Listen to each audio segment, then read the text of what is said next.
This Postlavantorie mail collection box has been heavily vandalized with graffito. A closer inspection reveals 2 bullet holes in the front.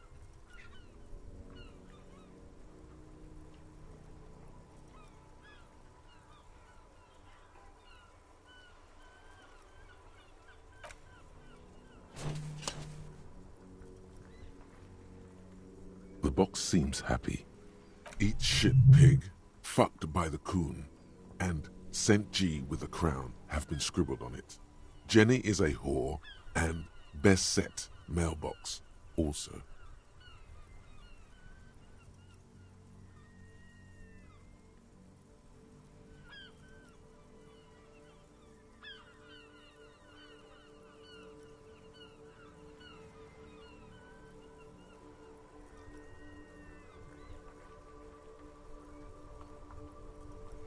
The mail collection box seems cathartic, thankful even. So do you. You shudder, then you swallow, and then suddenly you see it. Over all the other graffitos, someone has, using the tip of a very sharp knife, cut the words, Revachol forever.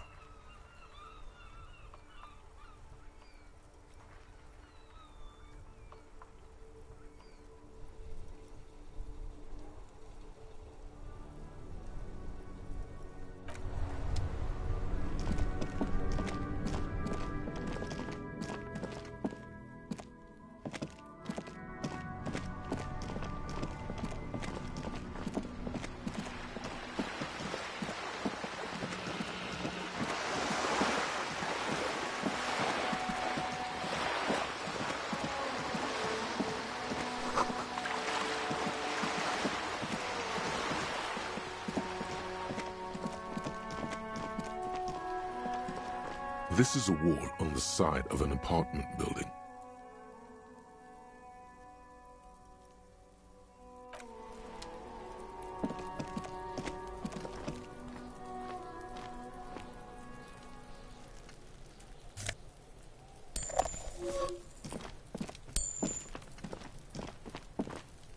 Can't believe you didn't take the shot.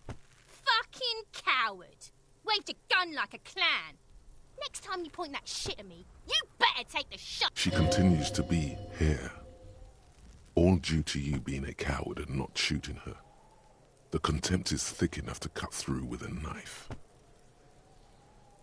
This kid is way, way worse than the other one.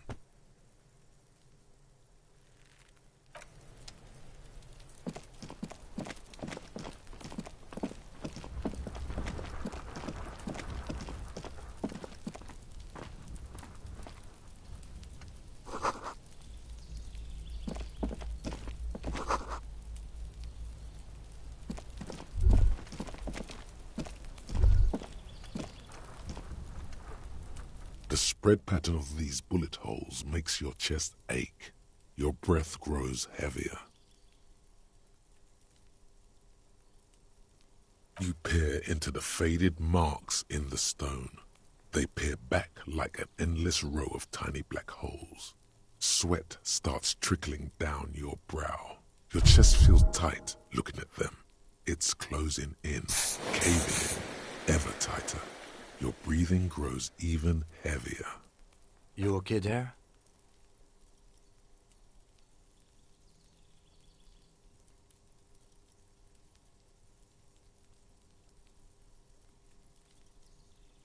Might be the after effects of your past escapades. What are you looking at? Remnants from the revolution. These are over half a century old.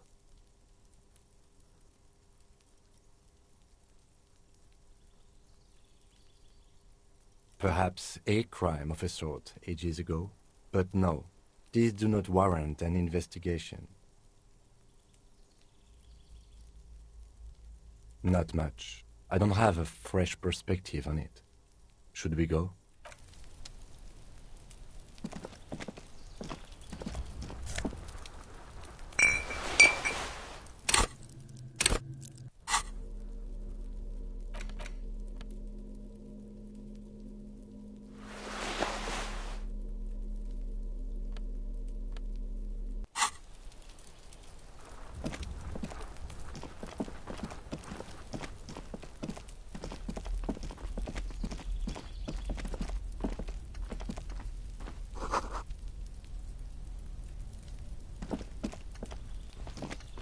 must be another way to the meeting.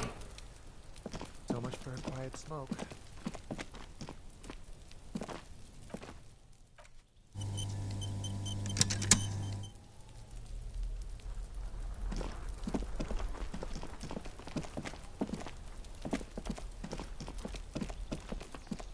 I knew I should have quit.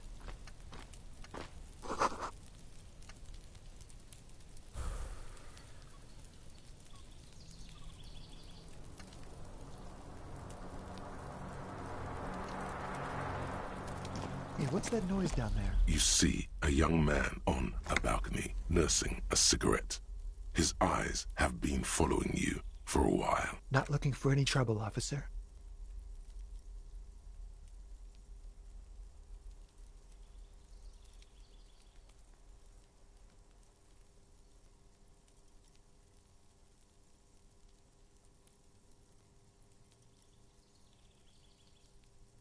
I don't want to be seen talking to the gendarmerie, if that's okay. I just want to finish my cigarette. It's the god of cigarettes and youth. Ask him if he's got anything to spare.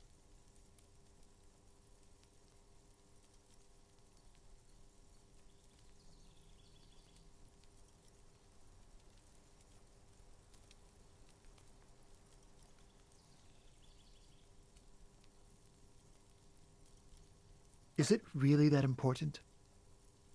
Like a nervous cat, he keeps stealing looks at the neighboring windows. All right, but make it quick. Once I finish this cigarette, I have to run. By God, this young man has the body of a decathlete. His lithe form was practically made for vaulting over the high bar.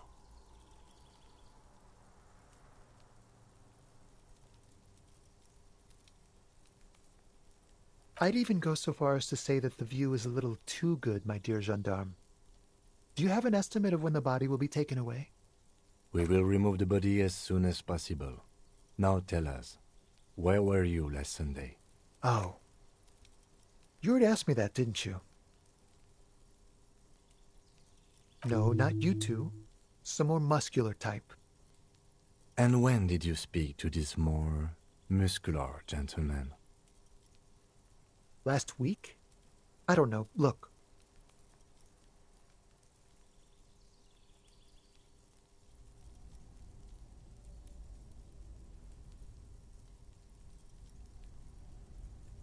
You didn't answer the question. What were you doing last Sunday? I had a friend over. It was my Sunday friend. A Sunday friend? How intriguing. Makes sense. Friends are nice on Sunday. You don't have to work. You can just spend time with pals, watching rugby and drinking beer. He doesn't reply, gesturing no with his cigarette. Under the grey sky, snow continues to pile on the neighboring windowsills. Someone hides behind a curtain. Those windows have eyes, and those eyes are watching, spying on you three. My name? My name is Martin Martinez. Martin Martinez? Good local name. Let's go with that. Occasionally. Why?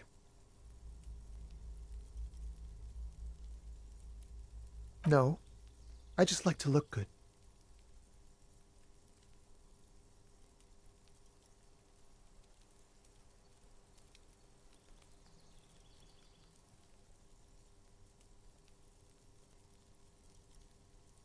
He gives you a honeyed smile. No. We won't.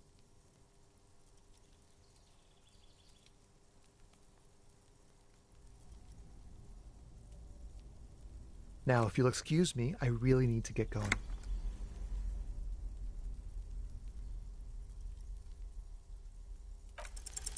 This isn't the place or time for questions. Who knows who might be watching from the distance, hidden behind the curtains?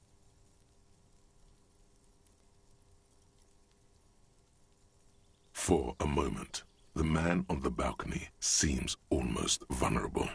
Something moves in the depths of his feline eyes. Compassion and a hint of understanding. There's snow gathering on his hair and on his shoulders, a speckle of white against the purple that hangs loose on his slender frame. I am sorry, but I really don't have the information you're looking for.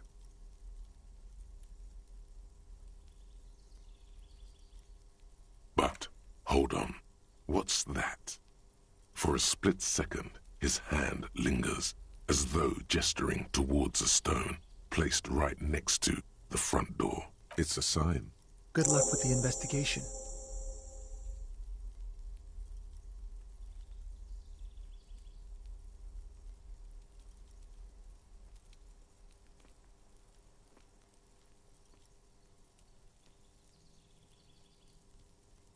He's gone.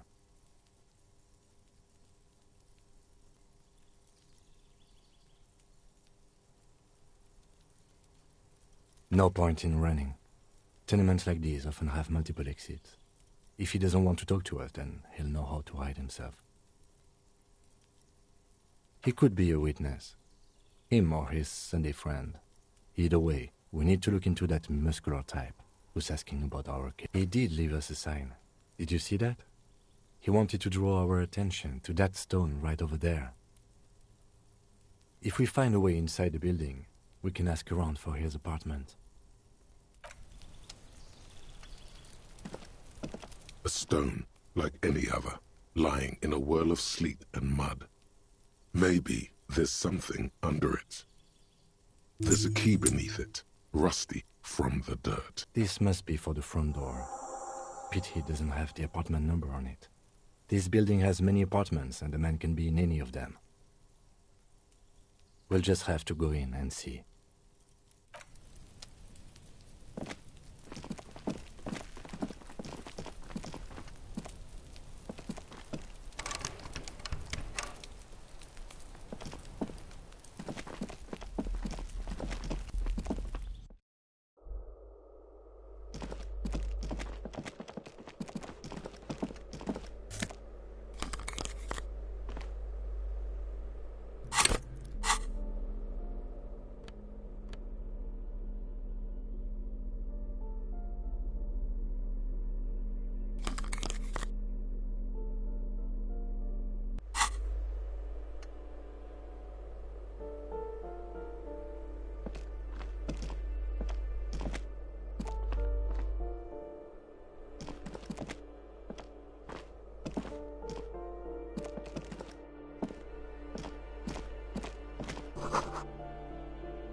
Give me a moment.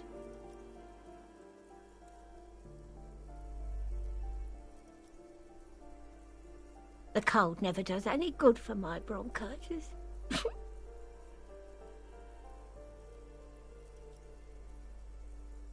I'm fine. Fine. Don't you worry about me. You're still worried.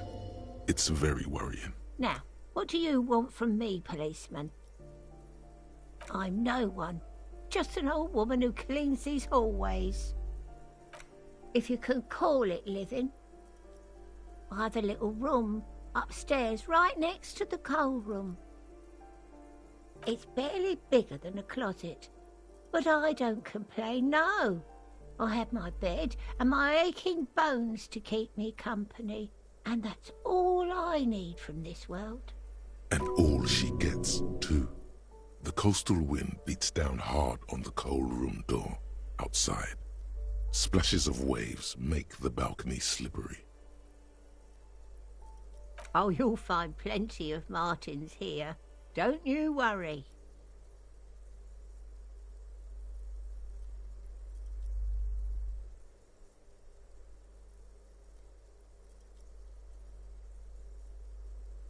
Pea-brain, someone played a trick on you. Martinez is a name for anyone who comes from Martinez, like Tim Jamrock or Raoul Ravachol. Oops, you really didn't get the joke there. I thought it was obvious.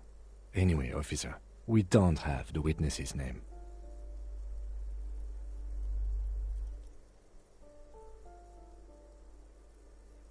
Yes, I know who you mean. The scrawny boy who's always smoking like the devil, right? Somewhere in the building, a child starts crying. You hear a radio tuned to a talk show and someone taking a shower. What's he in trouble for?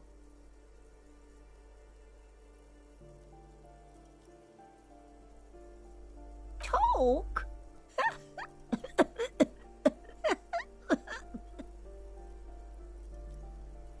He lives upstairs in room 28. Go to the balcony. It's one of those doors there. He's usually home in the evening. Thank you. We should go check out his apartment on the balcony. See if he's home.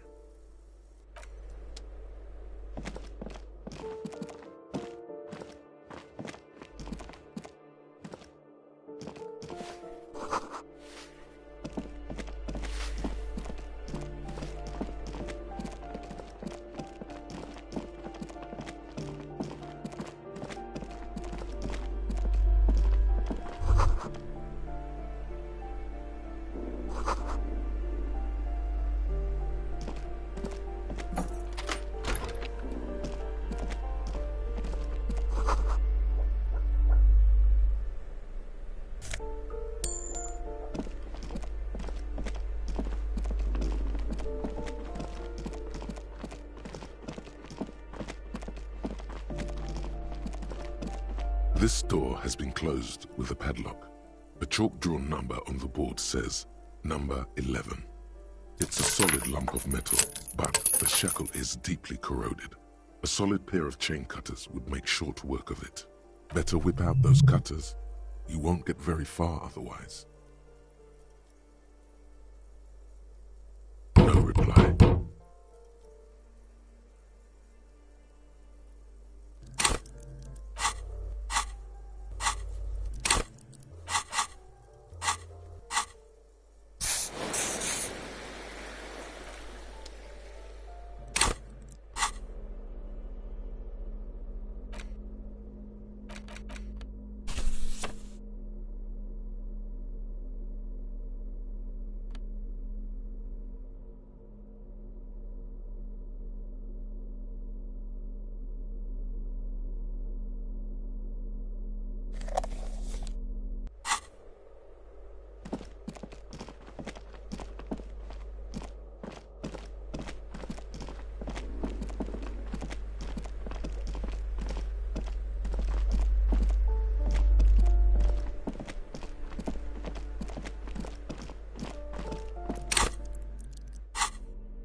This door has been closed. No reply.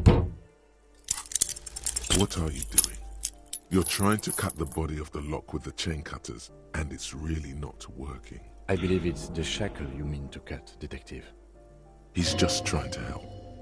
Don't take it bad. Relax. Perhaps you should give it another go. The shackle snaps like a twig, and the lock falls to the floor with a little thud. It should be possible to enter now. After you, Detective.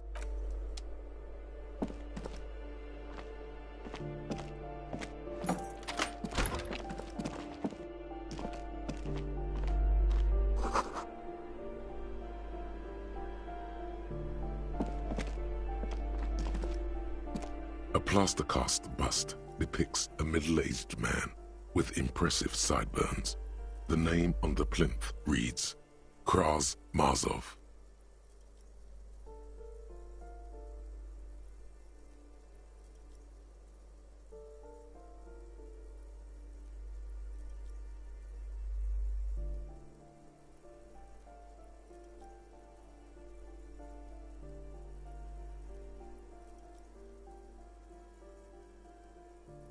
The White Star, the photos on the wall. I think we have broken into the apartment of a young communard. How fitting.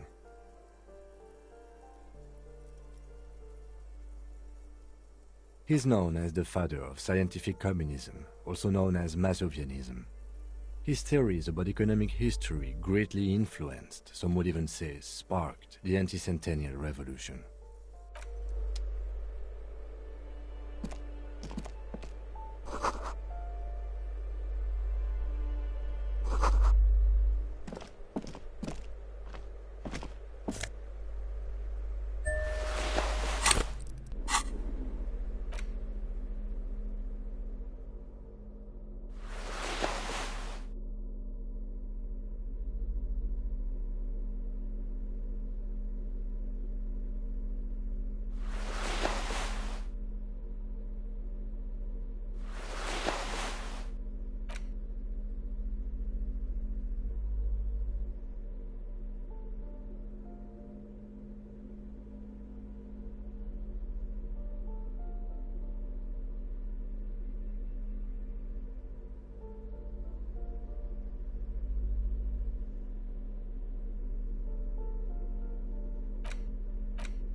You hear someone walking around inside, rearranging the furniture. The number on the panel says 10.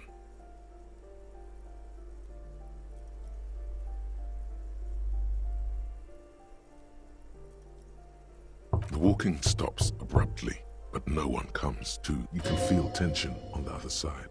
A poor communard, from the looks of it. The room is barely bigger than a closet. Do I have to open the door?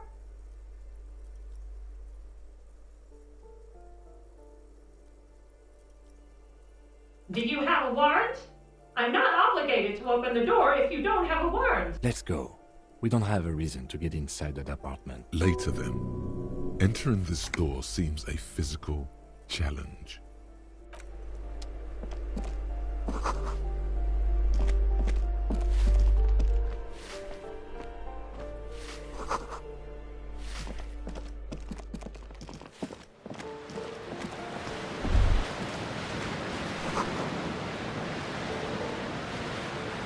A shift in temperature, the air chills around you. Dust settles on the stony floor. A former architect stands before a slice of window, a room plan in her hand. A cold wave has made the air in the building stand still and frozen, with temperatures falling down to -20 degrees Celsius. Is red from the cold. She's breathing on her fingers, clasping the plan. Traces of sadness are visible in her expression. Faint pencil lines on paper depict the same place, but a missing eastern wall connects the room with the neighboring apartment. Ideas for arranging the furniture have been jotted down. It's clean and empty, with new tapestry embellishing the walls. A standard HB graphite pencil has fallen off a three-legged stool in the middle of the room.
Just an ordinary wall. Nothing to see here.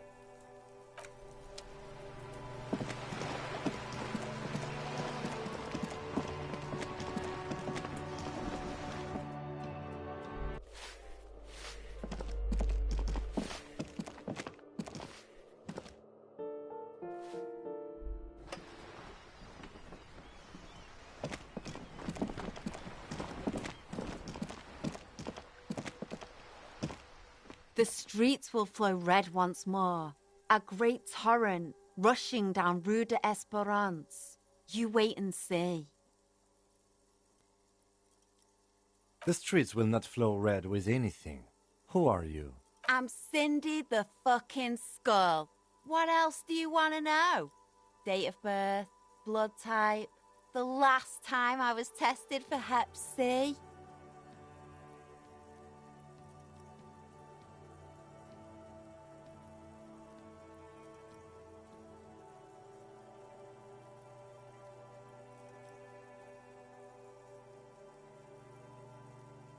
Go where? Accosting a miner? Listen to your partner, pig man. Keep your grubby hooves off little old ladies. That smell coming from her paint bucket. It's not paint. It's heavy fuel oil.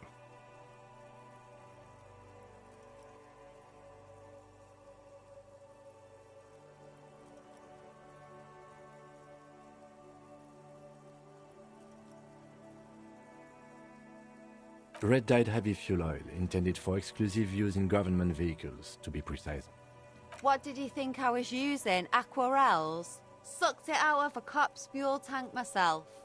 Back in Jamrock. She really did it. She's proud of it too. You ain't seen nothing yet, piggy boo.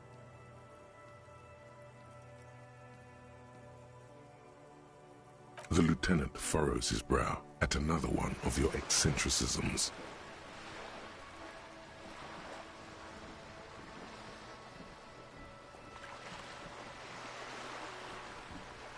Hatred, disgust. It's difficult to tell which of the two is more present in her girlish features. The woman on the boat does not notice her steering. That is on her. Someone's got to keep an eye on her. Probably the Wild Pines rep. We should talk to her. She's a professional negotiator, though. I have the feeling she will be very cooperative while telling us nothing. You should take the lead. Ask her unexpected questions, you know? Do your thing. Don't be afraid to get a bit wacky. Throwing her off is our best bet. Good idea, piggies. Run along now. Fuck her shit up good. Impound that boat while you're at it. I'd like to watch her swim back to Ozon. Can't you tell? I'm painting a beautiful mural, an aereo graffitio visible from low orbit. I haven't really started it yet. I'm waiting for the right words.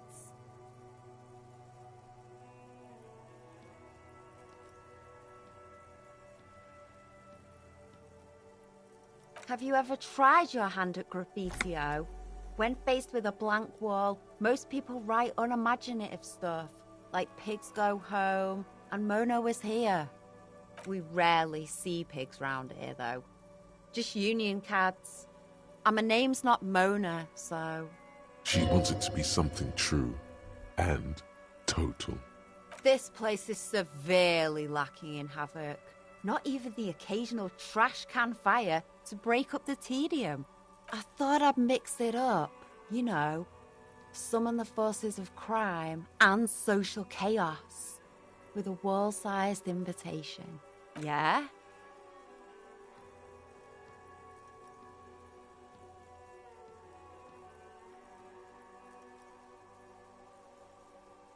Lying is cool, I guess.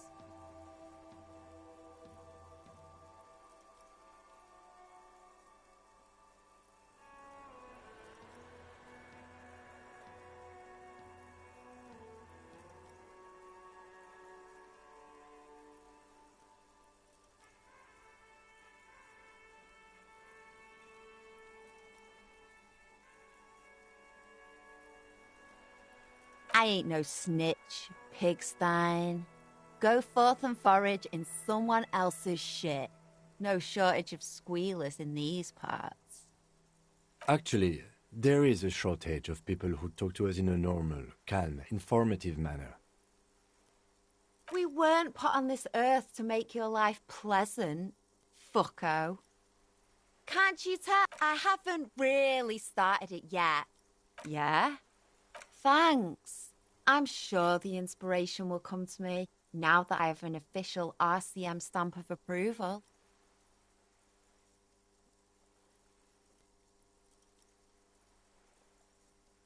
You've lessened her desire to deface the building. Watch your back, Ungulate. You've got eyes on you.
Give me a moment. Ask away, policeman. The hell am I supposed to know? Another nut job, I assume. She really doesn't like those nut jobs. Bad blood there. Some lunatic lost his mind. All kinds of morons pass through these halls. With how small these rooms are, wouldn't you want to break the wall down? People come and go. I don't keep an eye on everyone. No one lives there. It's been empty for months. Impossible. I would know if someone had moved in there. Maybe it's those countercultural people again, breaking into a house like it's a public space. You're a policeman. Be good and take a look, will you? Great. Young people. They're worse than rats. You know, always littering the hallways with trinkets and empty beer cans.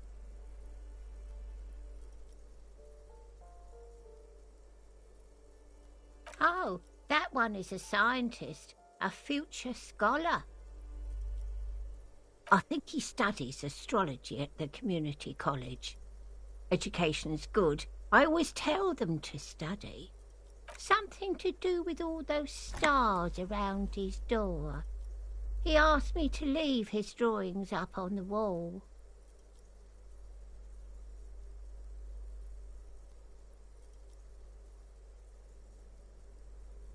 That's what I said. Astrology.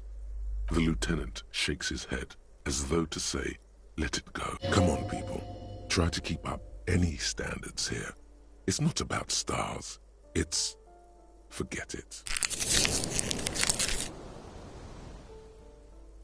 The artiste? Nothing I can do about her, I'm afraid. She ruins the walls faster than I can clean them. Still... she leaves an old lady to her business. More than I can say for others. She mumbles some kind of a response, then hacks something into her handkerchief.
The pockets of these new jeans are perfect for sticking your hand into. Makes you look cool, calm, and collected. As your hand enters the pocket, your fingers brush against something, soft, yet crinkly. Hey, it's a chewing gum wrapper. It reminds you of the fruity juice of apricots. You should inspect it closer if you have time. Something about the wrapper's texture is familiar. Not familiar in a good way, you might say. There's pain in there somewhere.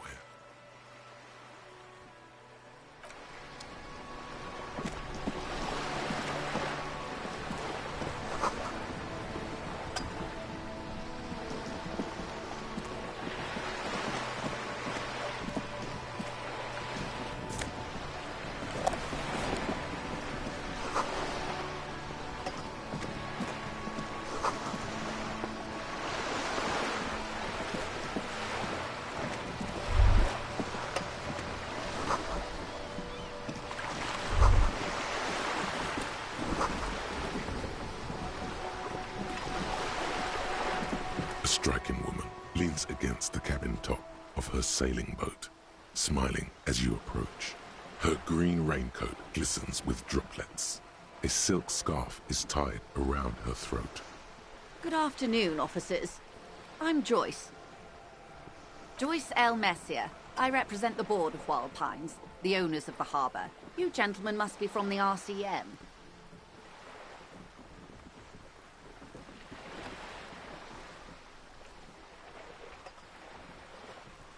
I'm glad to see you here. I was dispatched to handle a strike, not a lynching. Anything I can do to assist the RCM in this matter, I will. That is good to hear, madame. My colleague will take the lead on this interview. I should let you know that he is recovering from an unusual medical episode. Very unusual. But I can assure you of his ultimate competency. How interesting. I wish you a swift recovery. In the meanwhile, you have my full cooperation, and the full cooperation of the Wild Pines group. It's hard to get a read on her precise disposition, but she appears helpful.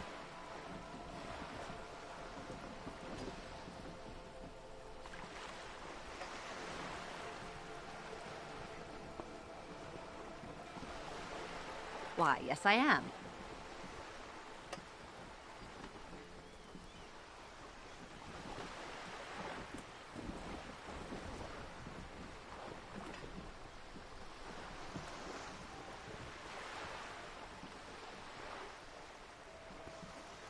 Of course there are. We're on an archipelago. How else are you supposed to get around? Yes, we are. We are on Le Caillou.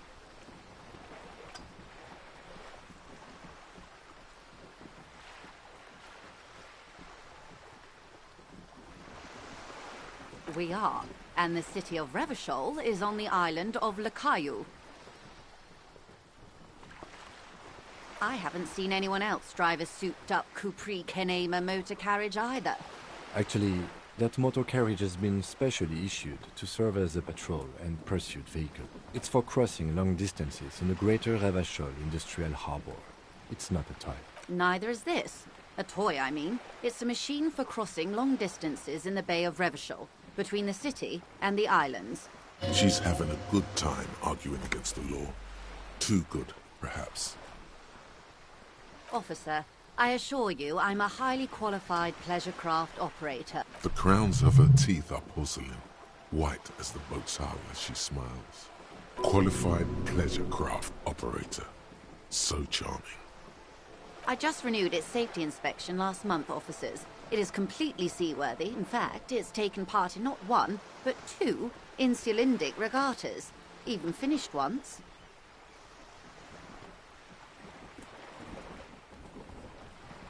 The other time, I would have finished the race were it not for an urgent work matter, much like the one I'm on now.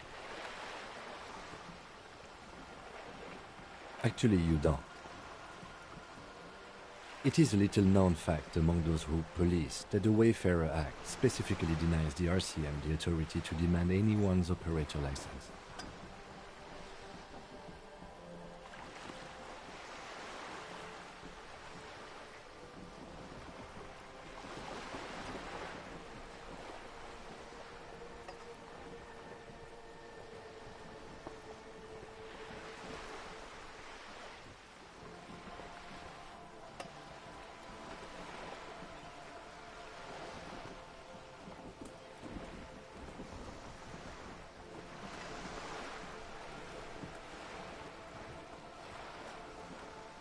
No need to politicize this.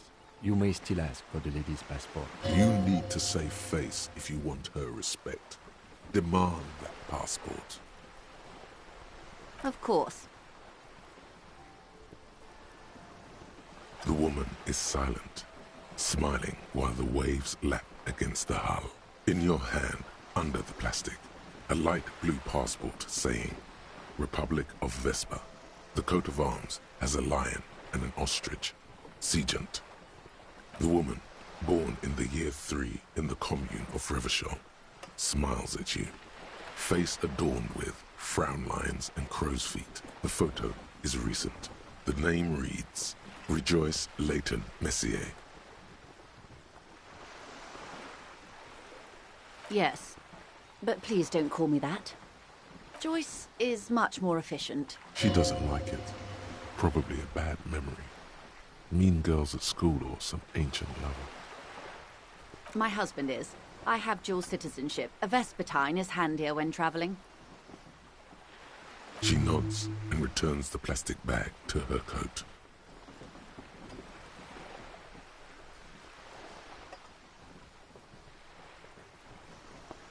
The boat? No. It is called Cordelati 19 because that's the type of sloop it is.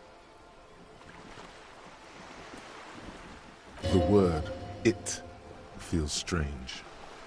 Such a beautiful boat deserves a proper name.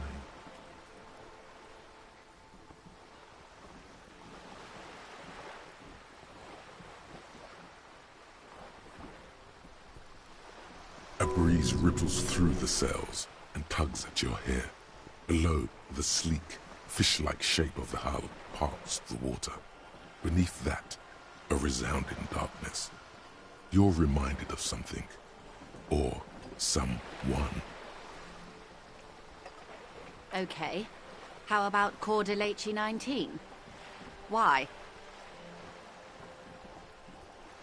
Because it was manufactured in Revachol East by a company called Cordelati, and its hull is 19 paces long.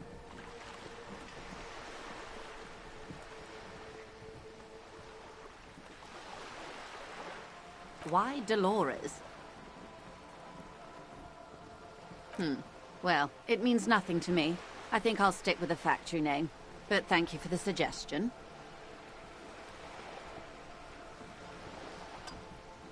It's a pleasure craft. A 19-pacer. It also happens to be rated for Category 1 racing. Though these days I mainly use it for business. My sloop? I like it a lot. It's the eel's hips, baby. I'm enjoying this part of the interview. It has so little to do with the murder we're investigating. I really do, the lieutenant thinks. Is she thrown off yet? He's looking at the woman, assessing her. Good.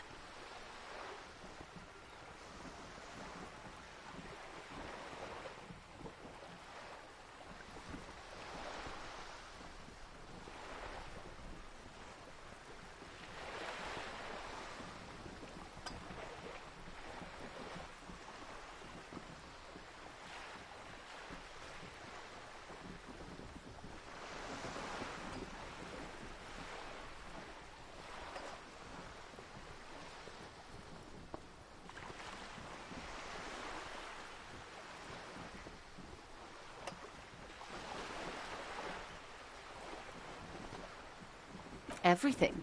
Right up to, but not including, trade secrets.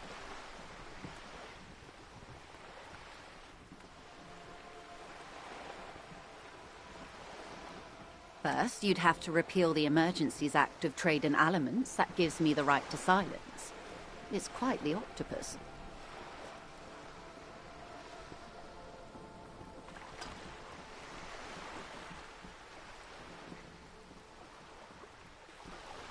Good luck is only kept in place by the vested interests of half the civilized world, including your own.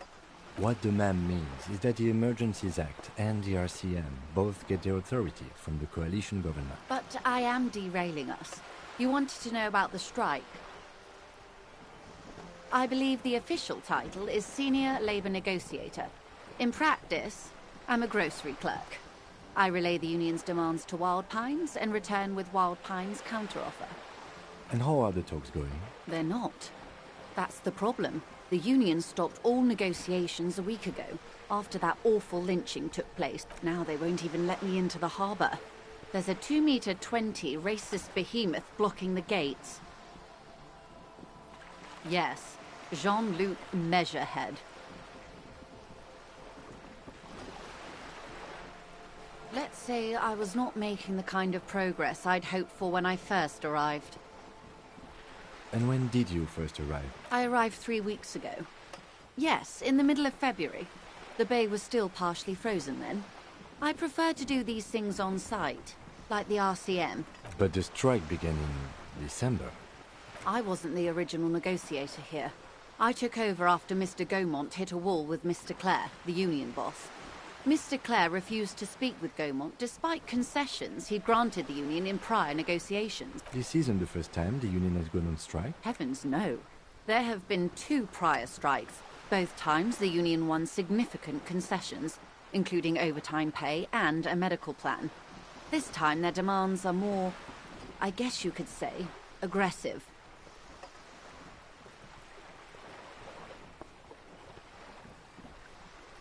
There are leaflets everywhere, and banners. What did they say again? Oh yes. Every worker, a member of the board.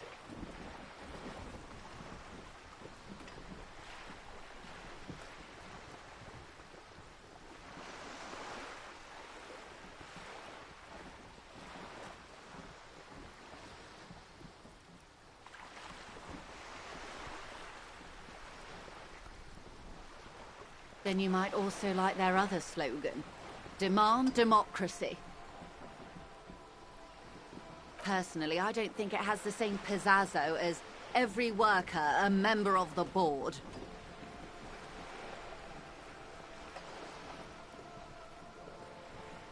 It's quite simple, you see.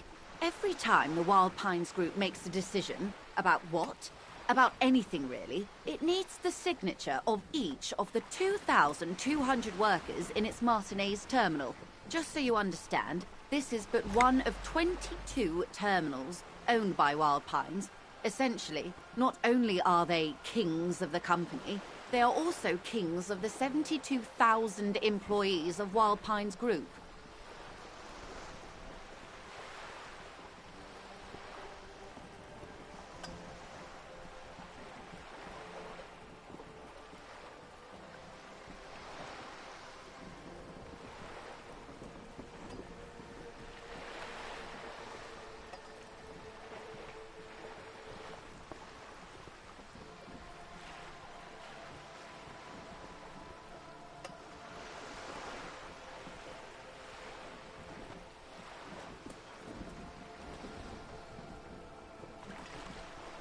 They're having a blast. But how can they afford it? After 4 months, my assumption was they would prefer a more practical solution. I'm not sure. Naturally, I assumed that was just their opening position, a hard-nosed tactic with a side of mockery. But there's been no follow-up, just the same nonsensical slogan repeated over and over again. And now, people are getting lynched, I hear. Behind the whirling in rags. A disastrous situation if there ever was one. Excuse me, from whom did you hear about this lynching? I first heard it from the bowyer at the gates. The one whose very name advertises his aversion to work. I think he said it was, "Call me mañana." This checks out.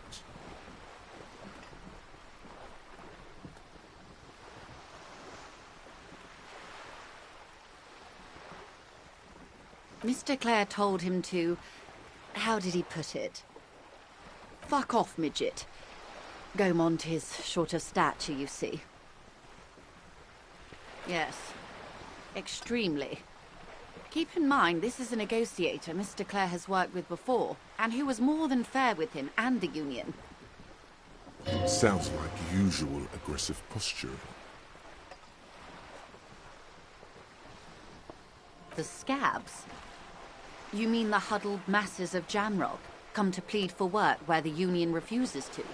If they were organized by Wild Pines or its affiliates, then it would be a company secret. I could not share it with you. Not right now, at least. Everard Clare is a man of the utmost integrity. If you can say one thing about him, it's that he always puts the interests of the workers first. Of course not. Everard is fantastically corrupt. I imagine he has a thick, viscous goo where you and I have blood. He is the most corrupt individual I have ever seen, and I deal with men like him for a living. If there is anyone more venal, more irredeemably nepotistic, then it's his twin brother, Edgar. Yes, Edgar looks exactly like his brother, except for that lazy eye. He also talks exactly like Everard does, and when one's term as foreman is up, the other takes over. It's how they circumvent the term limits, you see, with a funny little switcheroo. While in office, they've embezzled God knows how much of their workers' dues.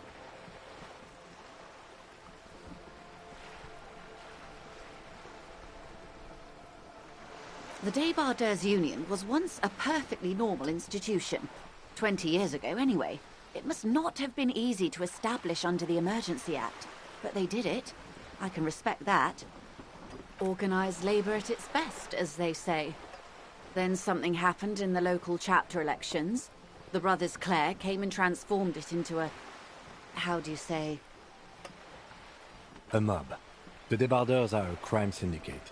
Sad as it may be, I suspect we'll be forced to cooperate with them.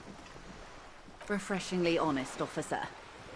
The company has tried appeasing in the past, but I'm afraid our concessions have only emboldened Everard and his brother. And your opinion, Detective, if I may ask? I'm a curious and talkative person, you see. Would you say the Débardeurs Union is...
Of course, officer.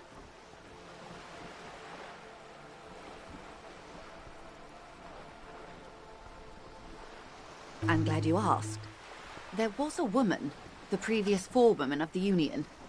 She disappeared. Disappeared? Yes. On the last day of the local chapter elections, her daughter phoned in and said she wasn't running anymore, or coming to work. Ever. End of story.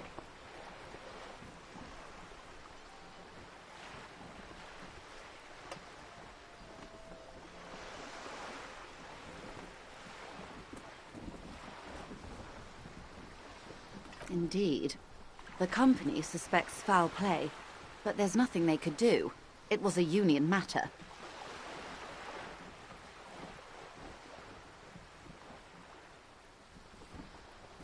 The point of the presentation is, these kinds of things happen around the Clares. Watch out when you're dealing with him.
Thank you for your concern, ma'am. We'll be just fine. Of course. How else can I help?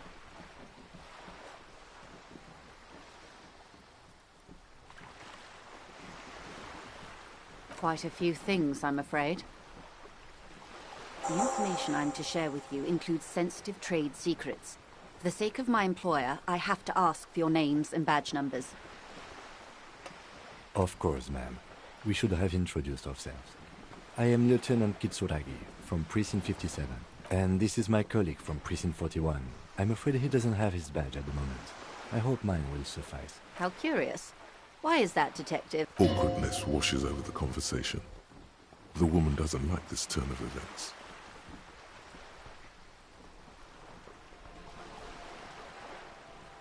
I see.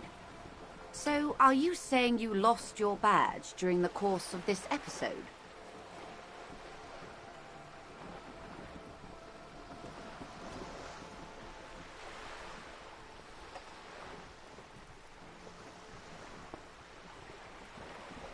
I can't hear you, darling.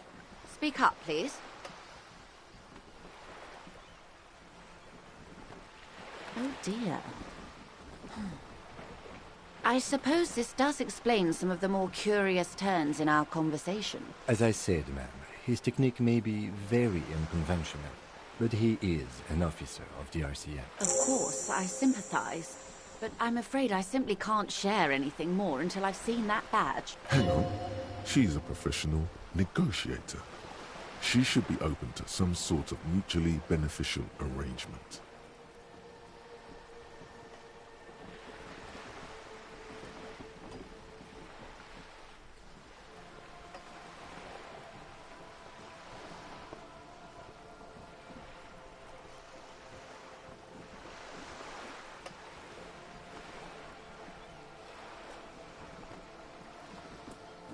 I mean, favors for favors. A dirty alliance of some sort. Easy. Just offer her a favor. Like I said, nice and dirty.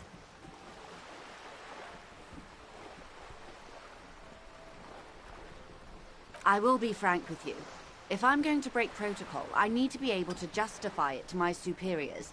They're going to want to see something very tangible. You're in, but expect her to drive a hard bargain.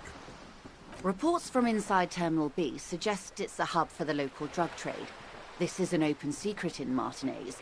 The Union controls the terminal, so it goes to reason. They're profiting from this trade. The company has tried looking into this matter before, to no avail.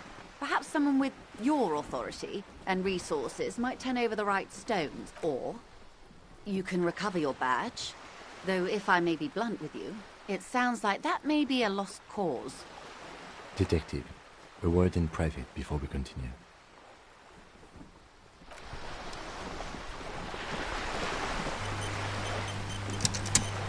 This is not going quite as I hoped it would, Detective. Honestly, I was expecting you to use your unorthodox technique to keep her off balance, and not volunteer us to be her henchman. This woman is running circles around us. She might have known about your misplaced badge all along, or she's simply an adept improviser. Either way, we've played straight into her hands. He doesn't let it show, but there is a limit to how much the consequences of your unprofessional behavior can cost the investigation.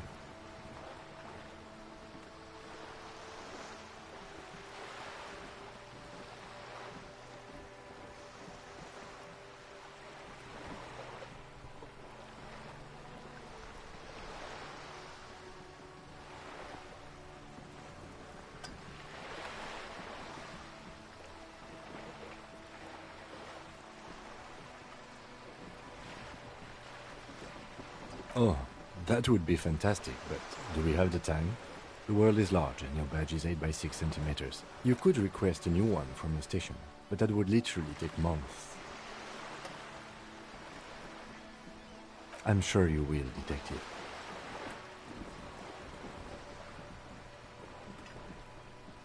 No. If there is reasonable suspicion, we must investigate. Otherwise, she could claim we are siding with the Union, or that we are on their take. We'd never hear the end of it. What I propose is, we ask her, then we investigate, briefly.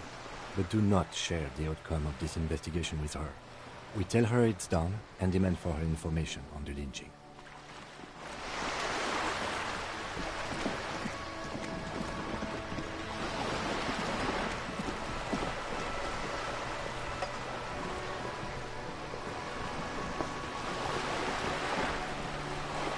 You're back. Good. What can I help you with?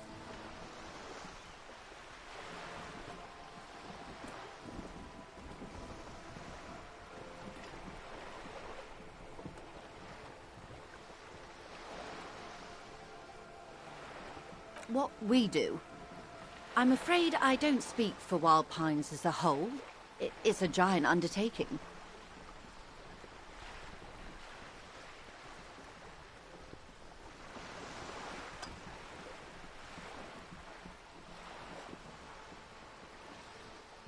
The Pines' core competency is logistics. Container shipping, freight, that sort of thing. See those airships there, blinking? Those are the shipping side of things. And that is the terminal. Another subdivision deals with energy, oil and gas exploration, offshore platforms.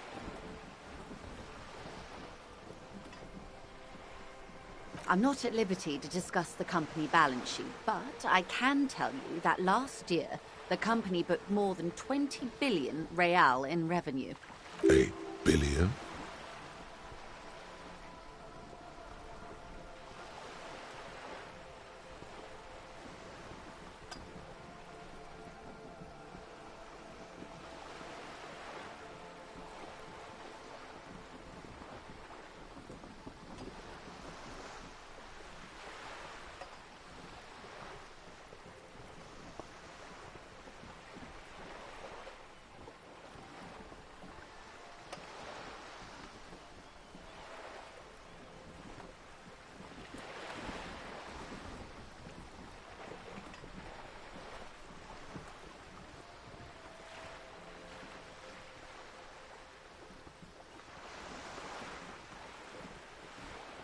Yes, past a certain point, numbers begin to seem imaginary.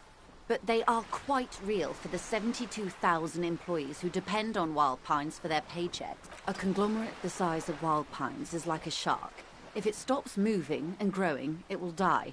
Then what becomes of those 72,000 families? It is a tremendous responsibility. They started as an exploration and cargo fleet conducting trade between the Samaran and Insulindian Isolas 250 years ago, when pine ships explored the South Seminese and charted Blomantang on behalf of the suzerain. Centuries of care, deliberation and madness have gone into this endeavor. Vessels pass through the great unrest to re-emerge with apricots in tow. The logic of the system is totalizing. It's taken everything from its employees to build it.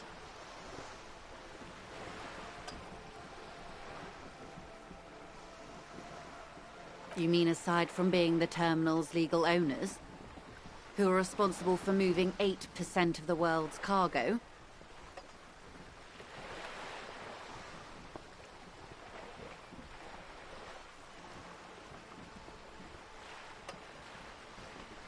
We built this district. All the best parts of it. Rue de Saint-Ghislain, with its bastions. The plazas Meteor and Mosaic. Even some of the old street lamps have been put back thanks to the investments from the WP. Before Martinez was swallowed by the industrial harbour, even before it was part of Revachol, long before Terminal B was erected here, the Pines built it as a resort for its Revacholian employees. A company getaway, for a weekend or a summer holiday. Then came the revolution. But that's another matter. I'm here to make sure the Pines can fulfill their responsibilities to the place they built. With your help, hopefully, says her warm tone. It's quite straightforward. Someone is using Terminal B to smuggle raw ingredients from the Samaran Isola into Revachol with the Union's blessing. Wild Pines has suspected it for years. Ingredients for what, ma'am? Meth and dextroamphetamine, GBL and various synthetic psychedelics. Honestly, it might be quicker to say what you can't make from the stuff.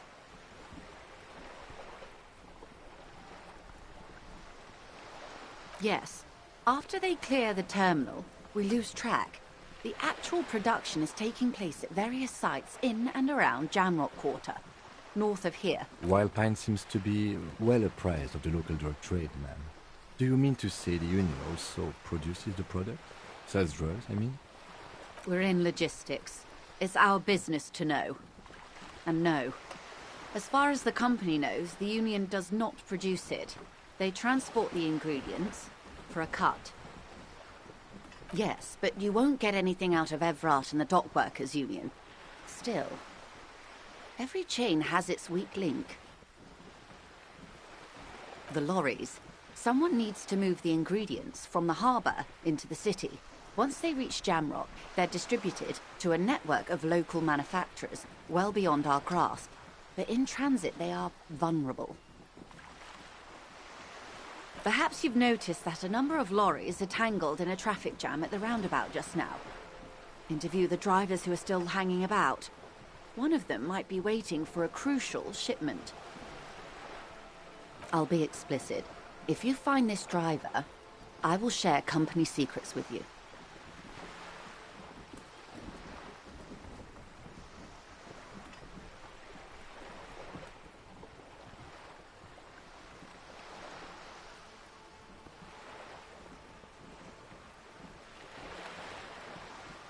No.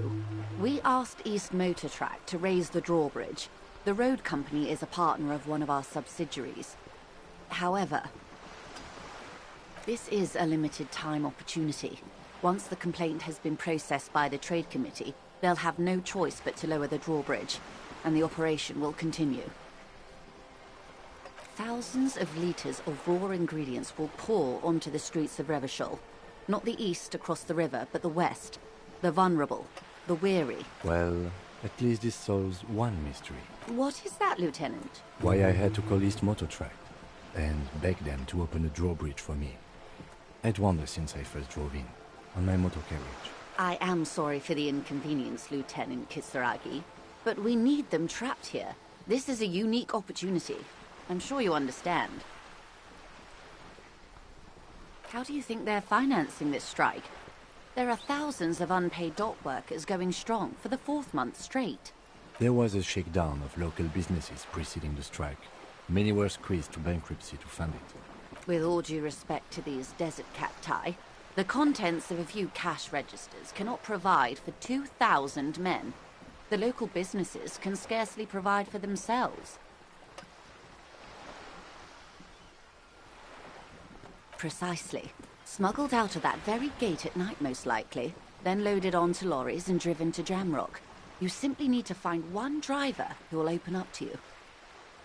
It sounds like she tried looking into it herself, though she's clearly not the type your typical lorryman would confide in.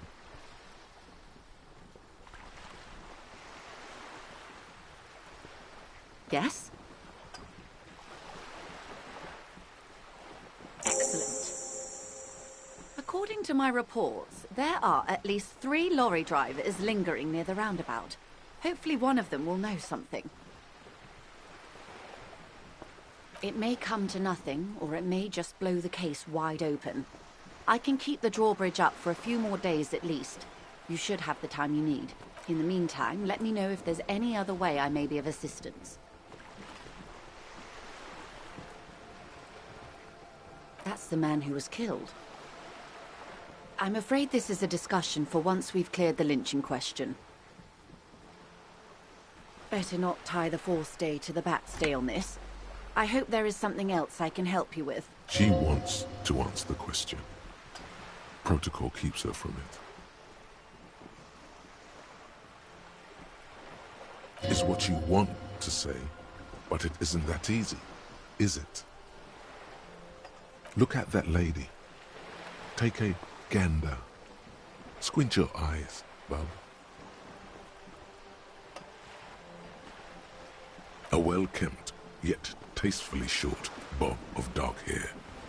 Despite the first hints of grey, she's elected to keep it au naturel, shaped into a permanent wave, late 40s style, while dull orange pearls hang from her earlobes, red from the cold. Her light green eyes scan you, full of knowledge and worry, wealth and all its possibilities. Now look at you, you misery-clad simian, barely able to tie your own laces. Your armpits are lakes, a scythe of booze precedes you. Your hair sticks to your forehead and your underwear feels uncomfortable.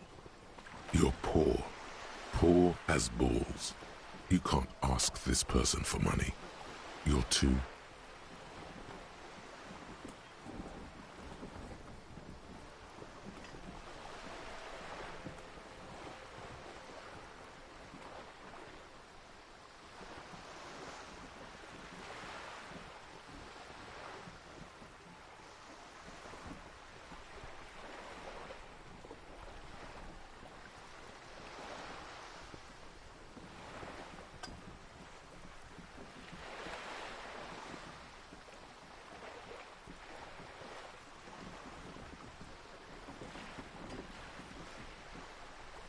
You think your little communism protects you from this feeling? No. The more demeaning it is to grovel at her feet. Oh God, the lieutenant is here too. Do not dishonor the force. As I was saying, if there's any way I may be of assistance, please don't hesitate to ask.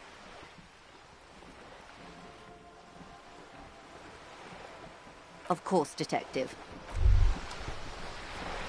Hey, psst.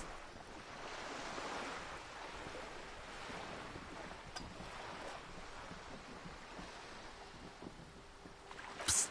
Hey, you. Yes, you. Word on the street is you're ready to start building communism again. Yes, you're ready to start building communism again. You've built it before. They've built it before. Hasn't really worked out yet. But neither has love. Should we just stop building love, too?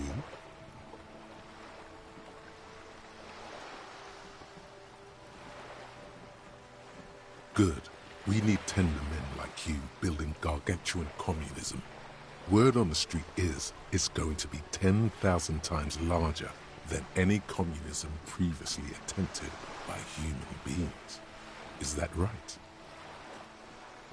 You keep saying things like, down with the bourgeoisie, eat the rich, sodomize the landowners, impale all people who have more than 25 real in their pockets, literally murder all human beings regardless of their political beliefs.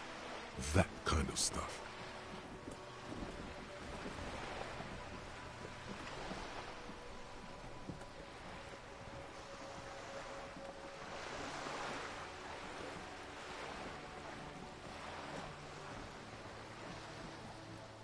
Okay, not in so many words, but don't deny it.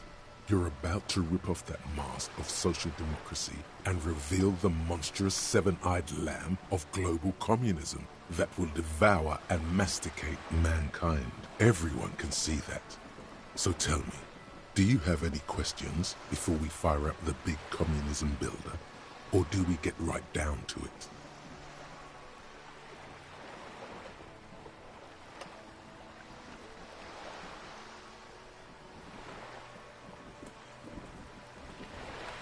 Failure. It's about failure.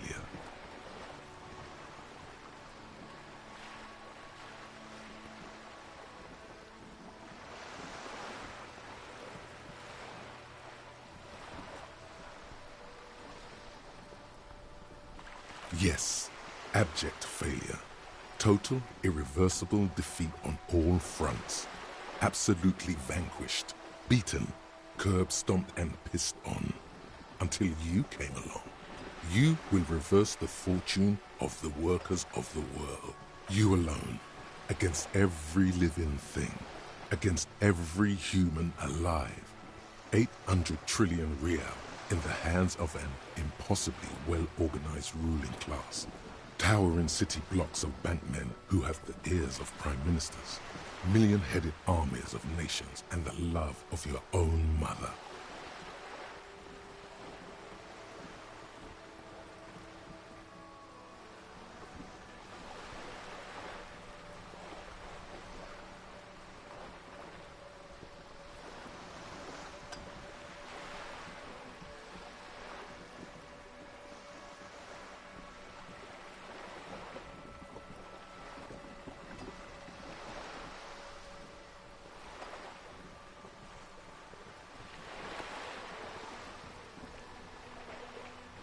You against the atom, the charm and the spin, where the whole world failed.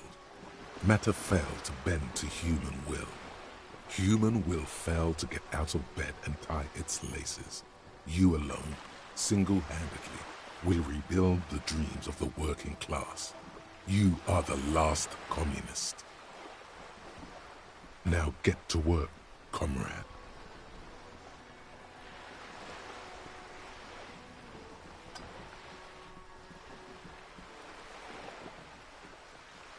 Oh yeah, get the firing squads and the animal wagons ready.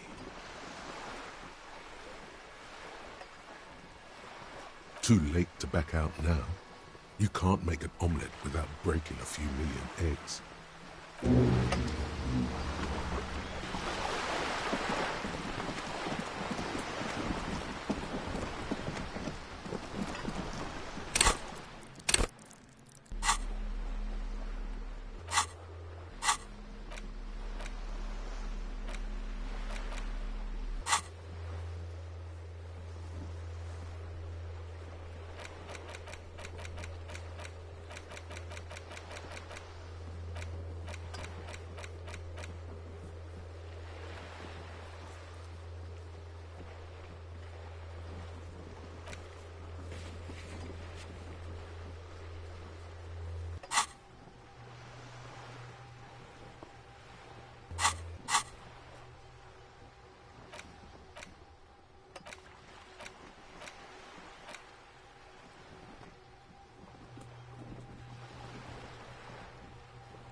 Just an ordinary wall.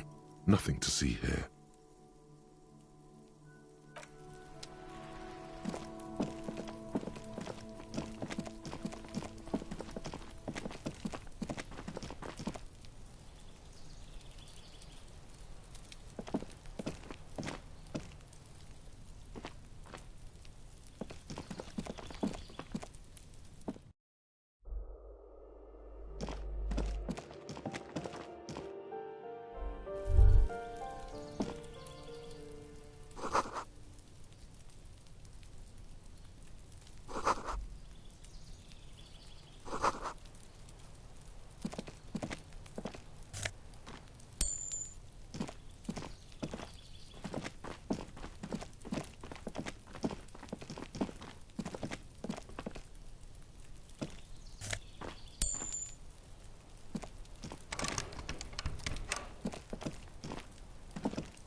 This door is made of metal and appears to be reinforced. Someone here really values their security. Number 28. This is where the cleaning lady said the smoker on the balcony lives. Let's see if anyone's home. Knock on the door. No one answers. Looks like the young man we are looking for isn't home. I think our best chance to catch him is in the evening. We should return tomorrow after we have finished with our day's work. How about 9 p.m.? Sound good? The smoker on the balcony. This is why we're here, right? He might know something about the murder. So tomorrow... Suddenly, he's a little worried about your memory. Tomorrow, 9 p.m., right here. Apartment number 28. Good, let's go. Damn. Turns out it's quite tricky finding someone in a big apartment building. Don't worry. You'll get him. Remember, tomorrow. He's probably gone for today. No one answers. We should return tomorrow. Tomorrow at 9 p.m.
This coin-operated viewer is facing southwest. This coin-operated viewer is facing south.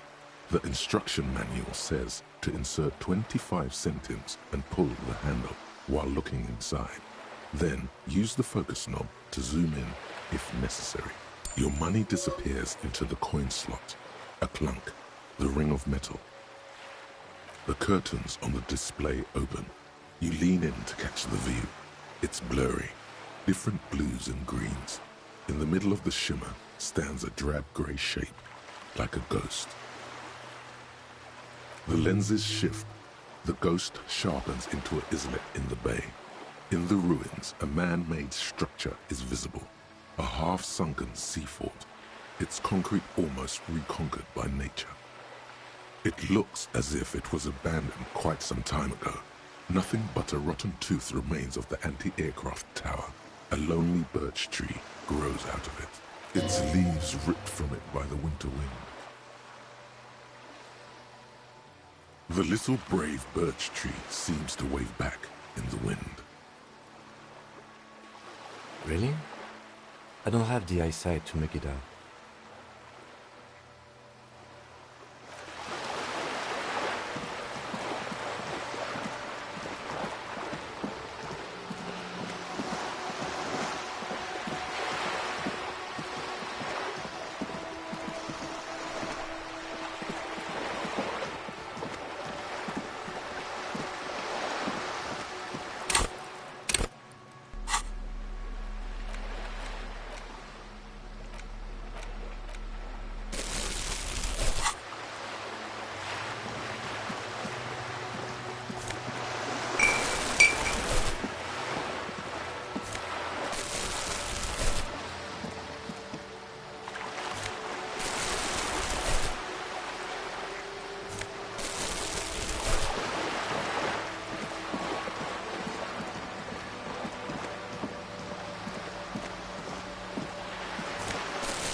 Son, you've really let yourself go.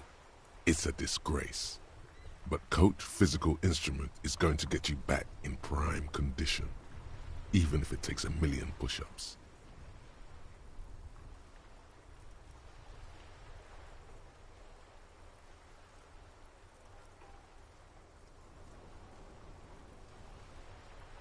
It's going to take blood, sweat, piss, and tears.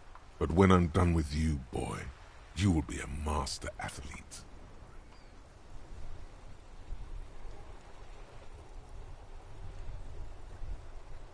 When a man sets his mind and body on something and gives his 110%, he is sometimes going to piss himself. It just happens. No shame in that. Behold, world. Here walks a sportsman, hands choked and hair kept back with a bandana. The Homo Athleticus.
appalling cloak with possible RCM markings is still caught on the rail.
The woman still has her eyes fixed on the photograph in her hands, in the background. The If you want her attention, you may need to be more forceful.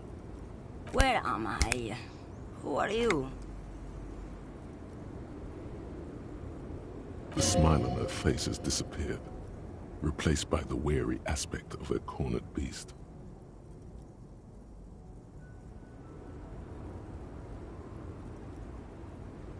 Never mind.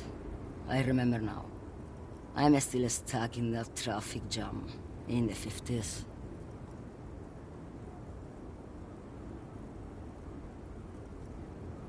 Back in Methka, during the time of the revolution, the sidewalks and cafes are filled with young people.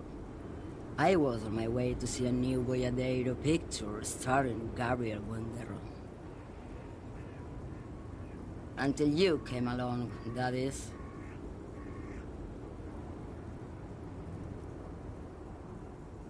This is Gabriel Buenguerra. A strikingly handsome man looks straight at you, his head crowned with a wide brim hat. His hair is dark as an oil slick, and his jaw the most perfectly chiseled thing you've ever seen. This man's got a hold over her. Even 50 years later, you can feel it. He was the biggest star of his day. Girls used to faint in the aisles of cinema whenever he came on the screen. And schoolboys used to memorize all his lines. Someone was. They are someone's memories, boy. What difference does it make if it's me or not? They're beautiful. That is all that matters. Beautiful and true. And they will win. They're coming for this, you know? All of this. She seems to derive some bitter pleasure from this strange thought, as if the past will one day wipe the present away, like a tidal wave approaching. I wasn't dreaming. I was there, Loman. It was early spring, and the man behind the black sun had just come out. The posters were 20 meters tall. Everything was golden. While you, people, were tearing each other apart over your petty little revolution, in Methk, it was a golden age. Why not, Harife? It's not like I have anything better to do in this hellhole.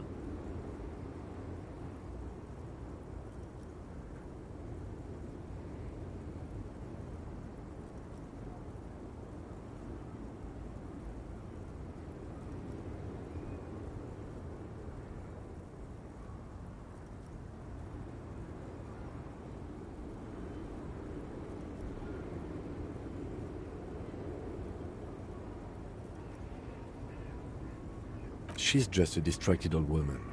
We should maybe let her get back to her things. So he doesn't think she's a smuggler. You hear that, Loman? I don't think your partner likes you spending too much time with me. Oh, don't worry about me. I'm one of the best camioners around. I drive routes no one else will. Lomonosov's Land, Udashnaya Zemlya, the Western Plain. A terrible cold comes over her, rattling her teeth as she stares inward. The Transcatolia Magistral. You for 1A. Adestradas do Mirador. All the good ones. The deep trenches.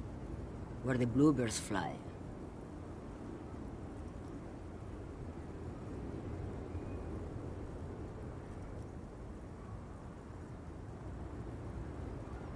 Irmao. I already am dust.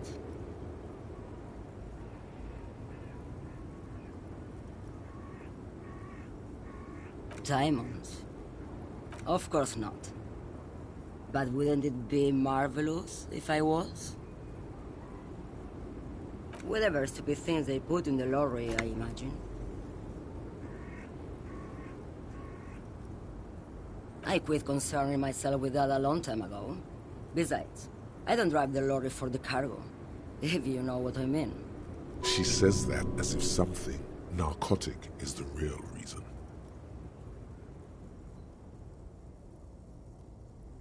Oh, it's so much more than a high where I go, Herife. It's low. I go to the bottom. Yeah, it's definitely some kick. Some terrible kick in the dark. A sleep kick. Perhaps you can find out later. Then it's contraband, Lawman. What? Do you want to take an old woman in? Be my guest. Lock me away like Bad Hand Hermenegildo.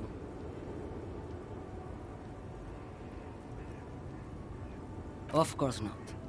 To truly understand the Boyadero, you need to listen to On the Western Plain.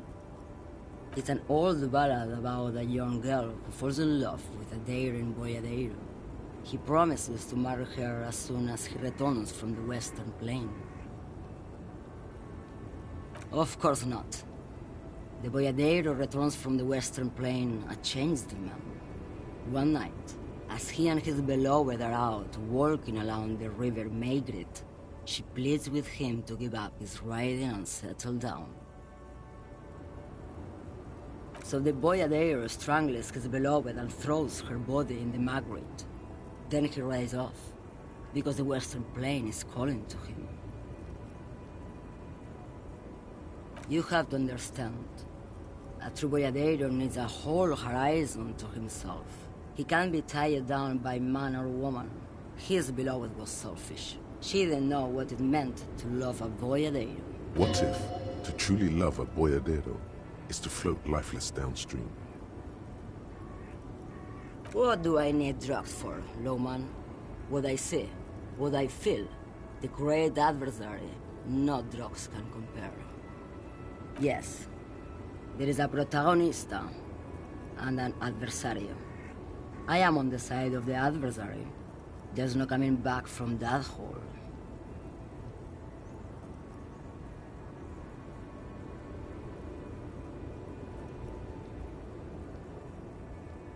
I don't like the sound of any of that.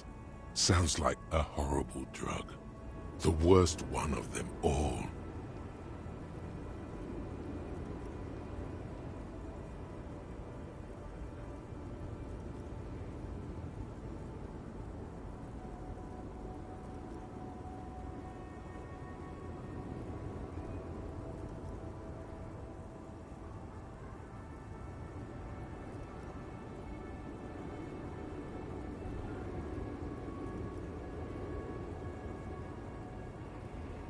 If you don't know,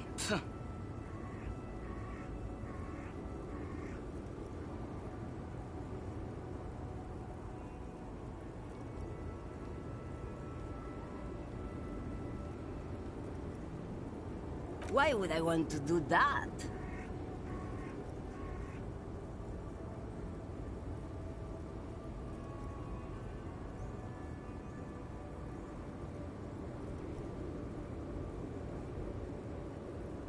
Loma, what in the name of God are you talking about? Maybe. Probably not. Makes no difference to me either way. Just this month, I made half a dozen trips from Saramiriza to Grat, on the U41A. What do you think they take from Saramiriza to Grat, Lowman? It's diamonds, Lowman, obviously. Damn this. Make her answer.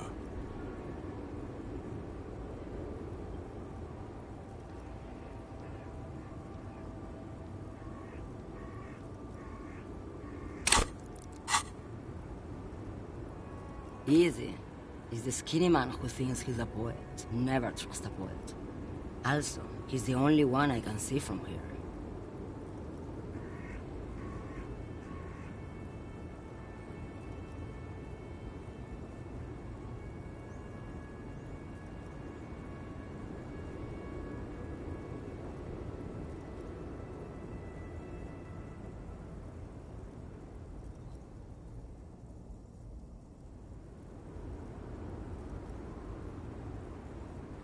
Where do you want me to go? This isn't so bad. I can listen to music, or the seagulls. Look at all the colors and the futures of this world. It's a good palate cleanser, this jamboree. Or I can just relax and let my mind carry me back where it will, to the Great Plains. I think we're done here, no?